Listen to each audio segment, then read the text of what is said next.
Hello दोस्तों, स्वागत है आपका एक बार फिर से हमारे यूट्यूब चैनल नौकरी एस्पिरेंट में। उम्मीद करती हूँ आप सब एकदम बढ़िया हैं। तो दोस्तों, जैसा कि आपको पता है, हम आपके लिए डेली क्या लेकर आते हैं, जीएस की एमसीक्यू की सीरीज लेकर आते हैं। तो चलिए इस सीरीज को आगे बढ़ाते हैं। आज का हमारा टॉपिक है भारत के संविधान से संबंधित। क्या है?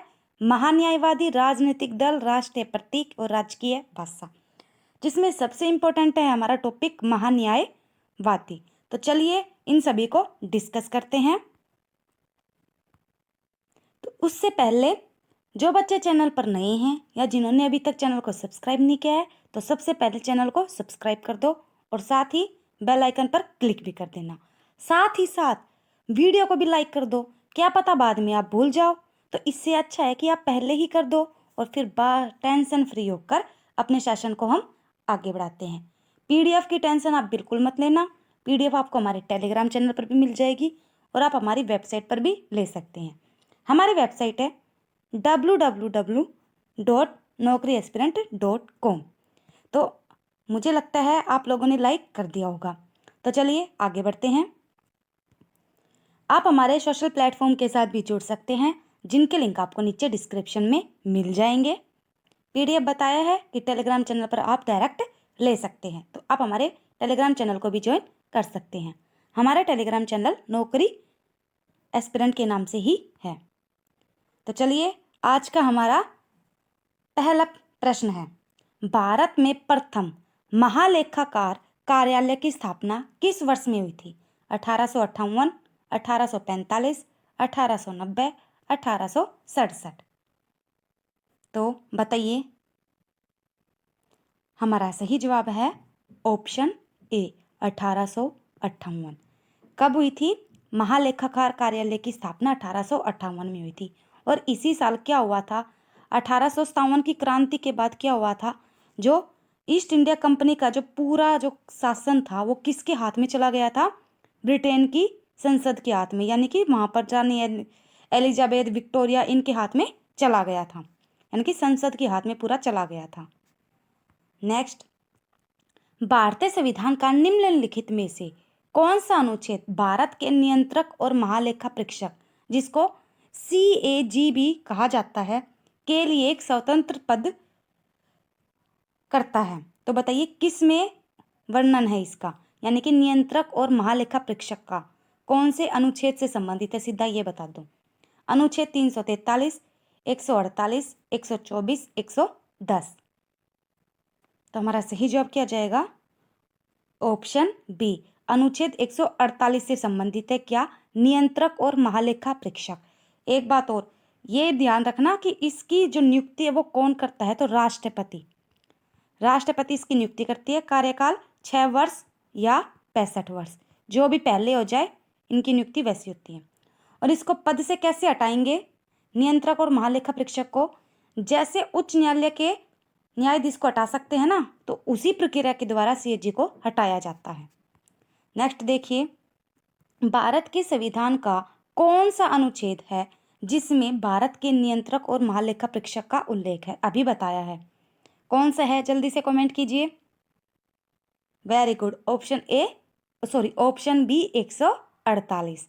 चलिए हमारा अगला प्रश्न है, भारत के नियंत्रक महालेखा परीक्षक निम्नलिखित में से किसकी प्राप्तियों और व्यय यानी कि खर्चों की लेखा परीक्षा नहीं करते?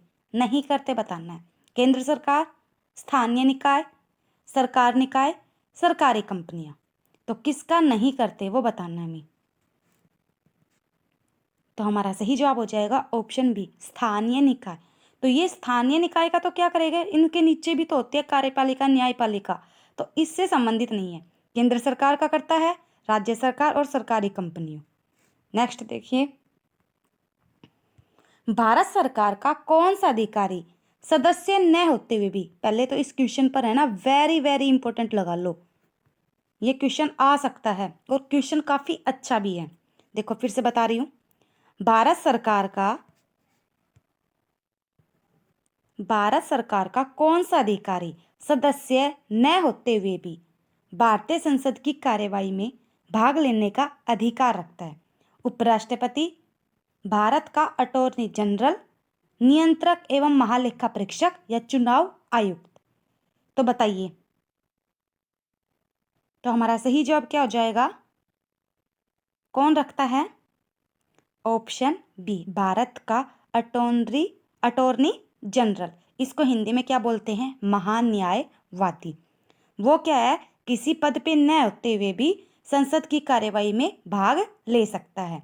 Option B. नेक्स्ट देखिए, भारत के संविधान का अनुच्छेद 76 किससे संबंधित है? भारत के महान्यायवादी, प्रशासनिक अधिकरण, सर्वोच्च न्यायालय या चुनाव आयोग? तो हमारा सही जवाब हो जाएगा ऑप्शन ए, भारत के महान्यायवादी से संबंधित है अनुच्छेद 76 यानी कि 76। अब इसकी नियुक्ति कौन करता है? वही भारत के राष्ट्रपति, और उनको सलाह वगैरह देता है। ये भारत के महान्यायवादी का कार्य होता है। वैसे भी और भी कार्य होते हैं, लेकिन राष्ट्रपति को सलाह वगैरह जो उनके कामों में होते हैं, ये महान्यायवादी ही देता है। नेक्स्ट देखिए, नियंत्रक एवं महालेखा परीक्षक प्राथमिक रूप से संसद की निम्नलिखित में से किस समिति से जुड़ा हुआ है? प्राक्कलन समिति, सार्वजनिक उपक्रम समिति, लोक लेखा समिति? सभी विकल्प सही हैं। तो हमारा सही जवाब आ जाएगा ऑप्शन सी, लोक लेखा समिति से जुड़ा हुआ है। कौन? नियंत्रक एवं महालेखा परीक्षक। ये क्वेश्चन जब मैंने समितियां पढ़ाई थी, जो हमारी लास्ट वीडियो थी उसमें करवाए थे।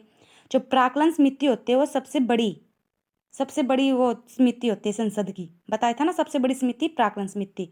और इसमें एक बात और याद रखना, इसमें राज्यसभा के कोई सदस्य नहीं होते, लोकसभा के सदस्य होते हैं, लेकिन राज्यसभा के सदस्य नहीं होते। टोटल 22 सदस्य होते हैं। और लोक से लेखा समिति को प्राक्कलन समिति की जुड़वा बहन कहा जाता है। और लोक लेखा समिति में 15 सदस्य प्लस 7, यानी कि लोक सभा के 15 और 7 किसके होंगे? राज्यसभा के। नेक्स्ट, देश का प्रथम विधि अधिकारी कौन है? भारत का मुख्य न्यायाधीश, महान्यायवादी, विधि मंत्री या महान्यायाधिकर्ता? तो बताइए कौन है?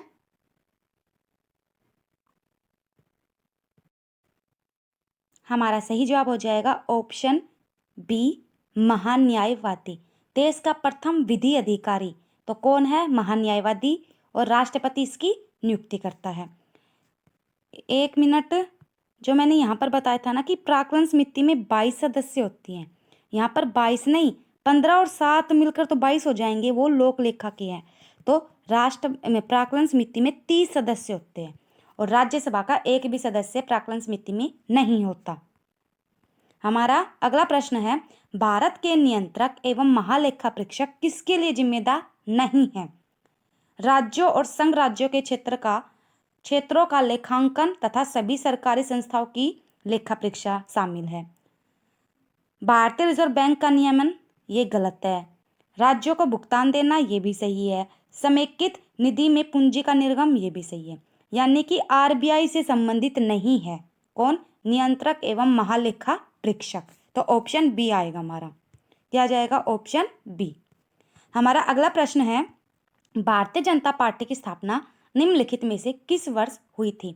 1957, 80, 1934, 1967? तो हमारा सही जवाब क्या जाएगा? Option B, 1980। जो बच्चे हमारे साथ लास्ट में जुड़े हैं या नए जुड़े हैं, तो वो जल्दी से वीडियो को लाइक कर दो, फिर टेंशन फ्री होकर हमारे सेशन को एंजॉय करो। तो चलिए, ये क्वेश्चन बताइए, बहुजन समाज पार्टी की स्थापना किस वर्ष की गई थी? 1925, 1955, 1984, 2001? बहुजन समाज पार्टी, तो इसको आप सीधा पॉइंट टू पॉइंट ही याद रखना। तो कब की गई थी बहुजन समाज पार्टी की स्थापना? हमारा सही जवाब है 1984 में। अगला है, भारतीय राजनीतिक पार्टी यानी कि बसपा का पूरा नाम क्या है? Baspa, BSP. Bharatiya Samaj party, Bahujan Samaj party, भारतीय संघ पार्टी, बहुजन संघ पार्टी? तो बसपा का पूरा नाम है बहुजन समाज पार्टी, बीएसपी। आगे बढ़ते हैं, कांसीराम किस राजनीतिक दल के संस्थापक थे? लोक भलाई पार्टी, बहुजन शांति मंच party, Samajwadi party, Bahujan Samaj party. तो बताइए किससे संबंधित है? कांसीराम। तो हमारा सही जवाब हो जाएगा option D, Bahujan Samaj party. Next देखिए, 1977 में जगजीवन राम ने किस राजनीतिक दल की स्थापना की थी जिसका बाद में जनता पार्टी में विलय हो गया था? लोक दल, कांग्रेस फॉर डेमोक्रेसी, जनता दल, कांग्रेस, जगजीवन। तो हमारा सही जवाब आ जाएगा कांग्रेस फॉर डेमोक्रेसी। जगजीवन राम ने इस राजनीतिक दल की स्थापना की थी। आगे बढ़ते हैं। हमारा अगला प्रश्न है, खालिस्तान में भारत के भारतीय समाज पार्टी यानी कि बीजेपी, इंपॉर्टेंट है ना, एक राजनीतिक दल के रूप में स्थापित की गई थी। तो ये आ सकता है क्योंकि अब बीजेपी का ही शासन है।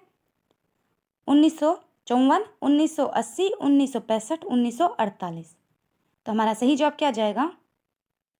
कब की गई थी? 1980 में बीजेपी की राजनीतिक दल के रूप में स्थापित किए गए थे बीजेपी, भारतीय जनता पार्टी। किस वर्ष हुई थी बीजेपी की स्थापना? हमारा सही जवाब है ऑप्शन बी, 1980।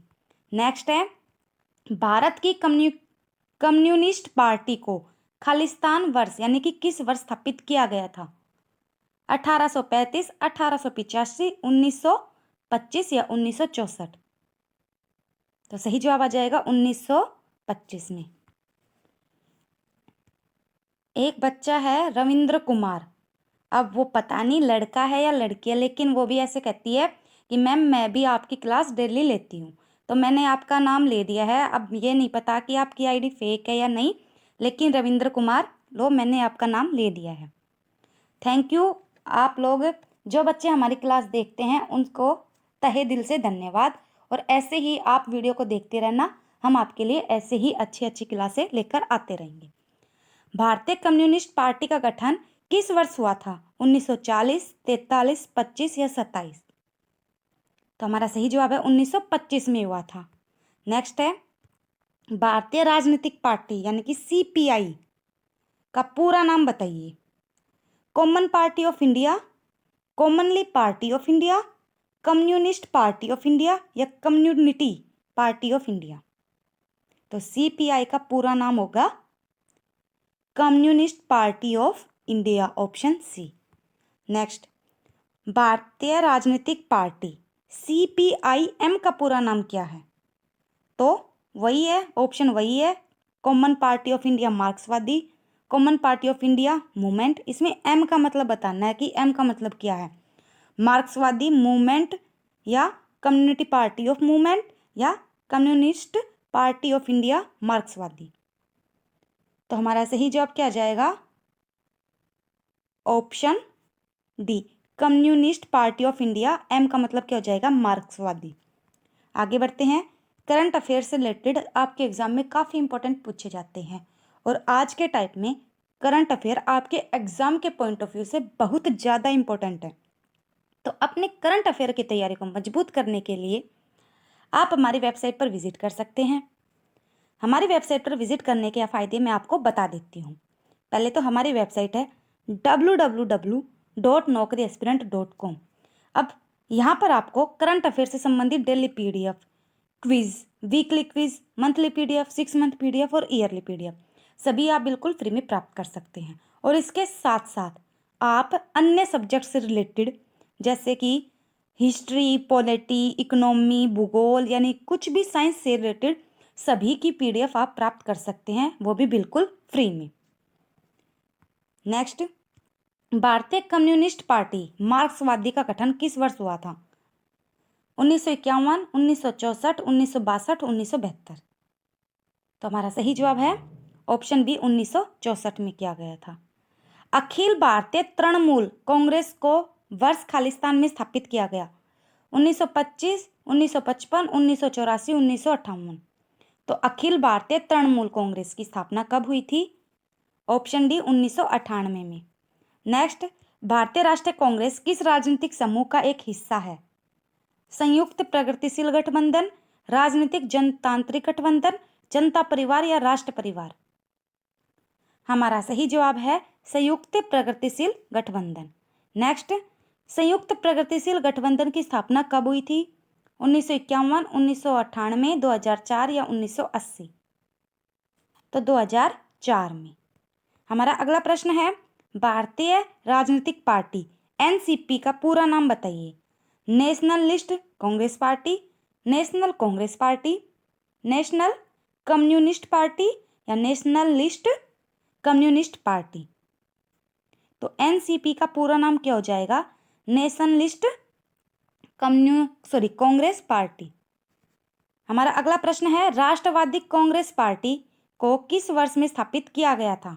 1925, 55, 84 या 99? हमारा सही जवाब है 1999 में स्थापना की गई। हमारा अगला प्रश्न है, भारतीय जनता पार्टी किस राजनीतिक समूह का एक हिस्सा है? संयुक्त प्रगतिशील गठबंधन, जनतांत्रिक गठबंधन, जनता परिवार या राष्ट्र परिवार? तो हमारा सही जवाब क्या आ जाएगा? राष्ट्रीय जनतांत्रिक गठबंधन। हमारा अगला प्रश्न है, राष्ट्रीय जनतांत्रिक गठबंधन की स्थापना कब हुई थी? 1951, 98, 2004 या 1980? हमारा सही जवाब आ जाएगा 1998 में राष्ट्रीय जनतांत्रिक गठबंधन की स्थापना हुई थी।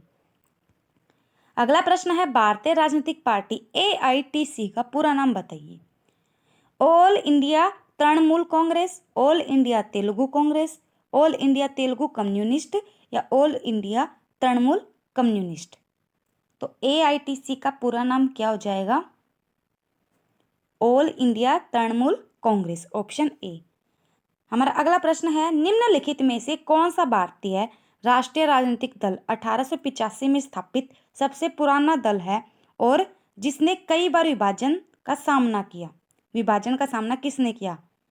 बहुजन समाज पार्टी ने, भारतीय राष्ट्रीय कांग्रेस ने, राष्ट्रवादी कांग्रेस पार्टी या भारतीय कम्युनिस्ट पार्टी मार्क्सवादी? तो बताइए किसने किया था सबसे ज्यादा सामना विभाजन का? तो हमारा सही जवाब है, सभी को पता है, फेमस पार्टी जो सबसे पहले बनी थी 1885 में, शायद तभी बनी थी ना, तो भारतीय राष्ट्रीय कांग्रेस की स्थापना हुई थी। हमारा अगला प्रश्न है, भारतीय जनता पार्टी की उत्पत्ति खालिस्तान द्वारा स्थापित भारतीय जनसंघ में निहित है। श्यामा प्रसाद मुखर्जी, अटल बिहारी वाजपेयी, लाल कृष्ण आडवाणी, मुरली मनोहर जोशी? तो भारतीय जनता पार्टी की स्थापना किसने की थी? तो हमारा सही जवाब है, भारतीय जनता पार्टी की स्थापना की थी श्यामा प्रसाद मुखर्जी ने। हमारा अगला प्रश्न है, कांसीराम द्वारा बहुजन समाज पार्टी की स्थापना किसकी जयंती पर की गई थी? पेरियार रामास्वामी, BR अंबेडकर, वामन चिंदूजी मेशाराम या ज्योतिराव गोविंद राव फुले? तो हमारा सही जवाब क्या है? ऑप्शन बी, BR अंबेडकर की जयंती पर। हमारा अगला प्रश्न है, भारत के राष्ट्रीय चिन्ह को किस दिन अपनाया गया था? देखो राष्ट्रीय चिन्ह से आ गया, 15 अगस्त 1947, 26 जनवरी 1950, 15 अगस्त 1952 या 26 जनवरी 1959? तो भारत का राष्ट्रीय चिन्ह कब अपनाया गया? तो हमारा सही जवाब है ऑप्शन बी, 26 जनवरी 1950 को राष्ट्रीय चिन्ह अपनाया गया। क्या है? सत्यमेव जयते। और किससे संबंधित है ये, यानी कि ये पूछे किस उपनिषद से लिया गया है, तो फेमस है मुंडको उपनिषद से लिया गया है। हमारा अगला प्रश्न है, निम्न में से किस राज्य का राजकीय पशु लाल पांडा है? मेघालय, सिक्किम, अरुणाचल प्रदेश, नागालैंड? तो किसका है लाल पांडा? तो हमारा सही जवाब हो जाएगा ऑप्शन बी, सिक्किम का। आगे बढ़ते हैं, निम्नलिखित में से कौन सा राजस्थान का राज्य पक्षी है? भारतीय रोलर, सारस क्रेन, एशियाई कोयल, सोन चिड़े यानी कि ग्रेट इंडियन बस्टर्ड? तो हमारा सही जवाब है ऑप्शन डी, सोन चिड़िया, जिसको ग्रेट इंडियन बस्टर्ड भी कहा जाता है, राजस्थान का राज्य पक्षी है। आगे बढ़ते हैं, चंदन खालिस्तान का राज्य पक्षी है? कर्नाटक, राजस्थान, पंजाब, मध्य प्रदेश? तो चंदन जो राज्य वृक्ष है, वृक्ष है यहाँ पर, तो किसका है? तो हमारा सही जवाब क्या आ जाएगा? ऑप्शन ए, कर्नाटक, क्योंकि चंदन कर्नाटक में ज़्यादा पाए जाते हैं। आगे बढ़ते हैं, भारतीय राष्ट्रीय ध्वज को कब अपनाया गया?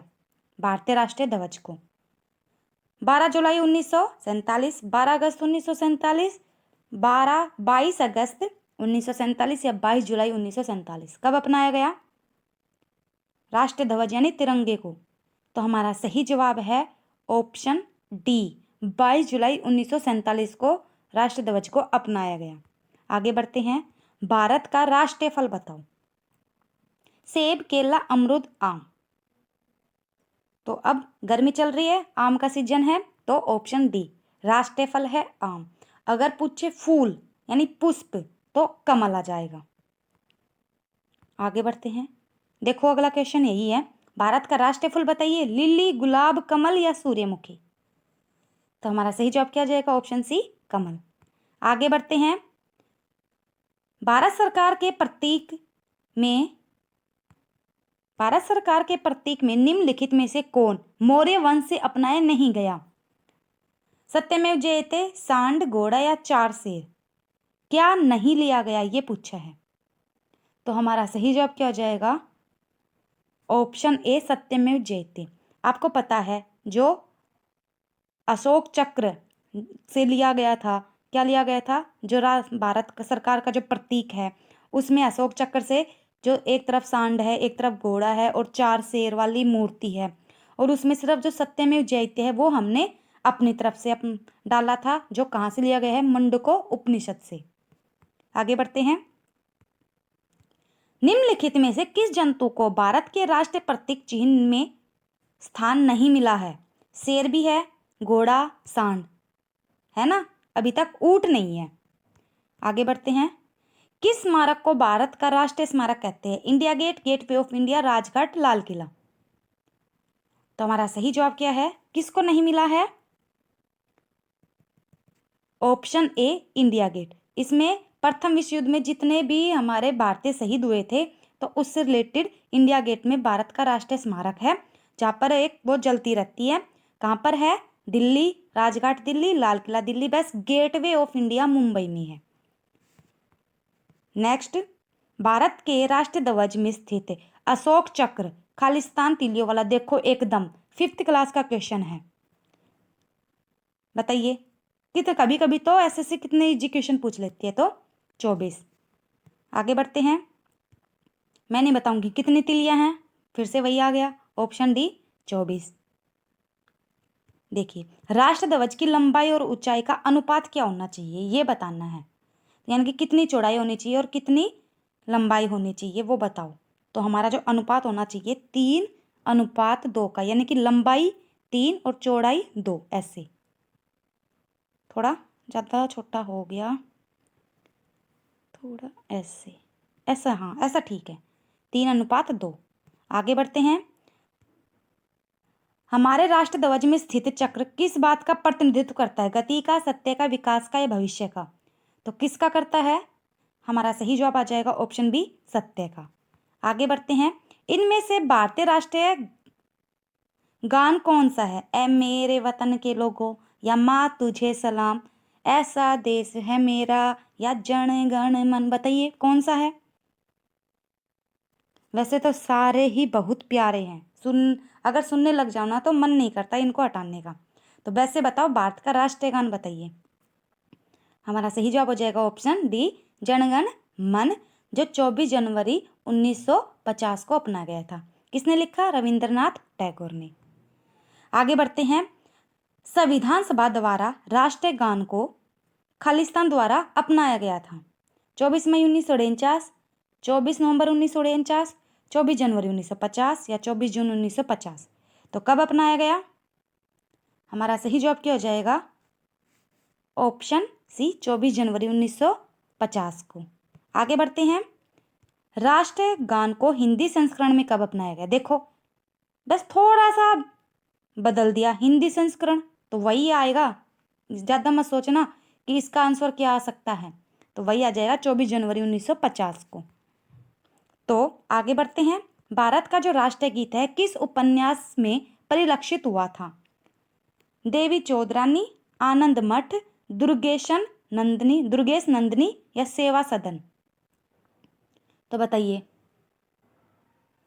तो हमारा सही जवाब है ऑप्शन बी, आनंद मठ से लिया गया था। और ये बंकिम चंद्र चटर्जी की का उपन्यास है आनंद मठ, उनसे लिया गया था राष्ट्रीय गीत। आगे बढ़ते हैं। ब्लू जे या इंडियन रोलर जो नीलकंठ पक्षी है कितने भारतीय राज्यों का राजकीय पक्षी है? 4, 5, 2 या 3? तो कितनों का है? तो हमारा सही जवाब है ऑप्शन, बताइए, बताओ बताओ। Option A 4। आगे बढ़ते हैं। भारत में शास्त्रीय भाषा का दर्जा प्राप्त करने वाली पहली भाषा निम्नलिखित में से कौन सी थी? कन्नड़, संस्कृत, तमिल या मलयालम? बताइए, पहली बतानी है, वैसे तो सारी ही शास्त्रीय भाषा है, पहली बताओ। तो हमारा सही जवाब है, ये मत सोचना संस्कृत, संस्कृत नहीं है, सबसे पहली है ऑप्शन ए सी, तमिल, 2004 में। संस्कृत 5 में थी, संस्कृत 5 में, कन्नड़ 8 और मलयालम है 13 में। तमिल सबसे पहले, संस्कृत नहीं है, तमिल 2004 में, फिर संस्कृत 5 में। आगे बढ़ते हैं। इनमें से कौन सी एक भारतीय भाषा नहीं है? सिंधी, सिख, कन्नड़, कौन की? तो सीधा पता चल रहा है ऑप्शन बी, सिख। आगे बढ़ते हैं। दिसंबर 2020 की तिथि को दृष्टिगत रखते हुए भारतीय संविधान की 8वीं अनुसूची में निम्नलिखित में से कौन सी भाषा नहीं है? नहीं है बताना में, बोडो, भोजपुरी, संथाली, डोगरी? नहीं है 2020 की तिथि को देखे तो हमारा सही जवाब आ जाएगा भोजपुरी। आगे बढ़ते हैं। भारत में कितनी भाषाओं को शासकीय मान्यता प्राप्त है? तो कितनी भाषाएं हैं? 22 भाषा। कौन सी अनुसूची? 8वीं अनुसूची से संबंधित है। डोगरी भाषा प्रमुख रूप से निम्नलिखित में से किस राज्य या केंद्र शासित प्रदेश में बोली जाती है? दादर और नागर हवेली, त्रिपुरा, जम्मू कश्मीर या मिजोरम? डोगरी भाषा, तो हमारा सही जवाब है डोगरी भाषा जम्मू और कश्मीर में बोली जाती है, और हिंदी भी, और हिंदी के साथ साथ उर्दू भी जम्मू कश्मीर में है। शासकीय भाषा है, वहां पर जो काम होता है हिंदी और उर्दू। आगे, डोगरी भाषा मुख्य रूप से किस राज्य में बोली जाती है? असम, पश्चिम बंगाल, मेघालय, जम्मू कश्मीर? तो किस में बोली जाती है? तो ऑप्शन डी, जम्मू कश्मीर में। हमारा अगला प्रश्न है, कौन की खालिस्तान की शासकीय भाषा है, यानी कि उसका काम कौन की में होता है? आंध्र प्रदेश, अरुणाचल प्रदेश, पश्चिम बंगाल, गोवा? तो बताइए किसका है? ऑप्शन डी, कौन की। इसका काम क्या होता है? कौन की उनकी शासकीय भाषा है। अगर पश्चिम बंगाल में पूछे तो पश्चिम बंगाल में एक तो बंगाली है और अंग्रेजी है। अरुणाचल प्रदेश में अंग्रेजी है। आंध्र प्रदेश में पूछे तो आंध्र प्रदेश में कौन सी है? तेलुगु। आगे बढ़ते हैं। मैथिली भाषा मुख्य रूप से किस राज्य में बोली जाती है? बिहार, असम, पश्चिम बंगाल, मेघालय? तो जो मैथिली भाषा है वो कहाँ बोली जाती है? तो बिहार में बोली जाती है। हमारा अगला प्रश्न है, अंग्रेजी छत्तीसगढ़ की है, मेघालय की, असम की है या गोवा की है? तो हमारा सही जवाब हो जाएगा मेघालय में, छत्तीसगढ़, मेघालय में कौन सी बोली जाती है? अंग्रेजी शासकीय भाषा है। बंगाली अभी बताया था, सॉरी वो तो पश्चिम बंगाल का बताया था। उत्तराखंड, त्रिपुरा, केरल या छत्तीसगढ़? तो बंगाली कहाँ पर बोली जाती है? एक त्रिपुरा में भी बोली जाती है। मलयालम कहाँ की शासकीय भाषा है? पुदुचेरी, लक्षद्वीप, दमन द्वीप या दिल्ली? तो जो मलयालम है हमारा सही जवाब हो जाएगा ऑप्शन बी, लक्षद्वीप की है। बताया भी था जब मैंने केंद्र शासित प्रदेश वाली वीडियो करवाई थी। लक्षद्वीप में मलयालम भाषा बोली जाती है। 36 द्वीपों का द्वीप है, 36 छोटे छोटे द्वीप है इसमें, और यह सबसे छोटा केंद्र शासित प्रदेश है। आगे बढ़ते हैं। उर्दू खालिस्तान की शासकीय भाषा है। उर्दू आंध्र प्रदेश, अरुणाचल प्रदेश, पश्चिम बंगाल या जम्मू कश्मीर? तो मैंने बताया था उर्दू, हिंदी और एक और थी ना डोगरी, तो वो जम्मू कश्मीर में ही बोली जाती है। हमारा अगला प्रश्न है, तेलुगु खालिस्तान की शासकीय भाषा है, तो किसकी है? आंध्र प्रदेश की। हमारा अगला प्रश्न है, मराठी किसकी शासकीय भाषा है? चंडीगढ़, दादरा व नागर हवेली, दमन और द्वीप या दिल्ली? तो किसकी है? तो वो है दादरा और नागर हवेली। अगला प्रश्न है, मलयालम भाषा मुख्य रूप से किस राज्य में बोले जाते हैं? असम, राजस्थान, केरल या कर्नाटक? तो किस में बोली जाएगी? केरल में। अगला प्रश्न है, भारतीय संविधान के किस अनुच्छेद में जनसंख्या के किसी समूह में बोली जाने वाली भाषा को लेकर विशेष प्रावधान किए गए हैं?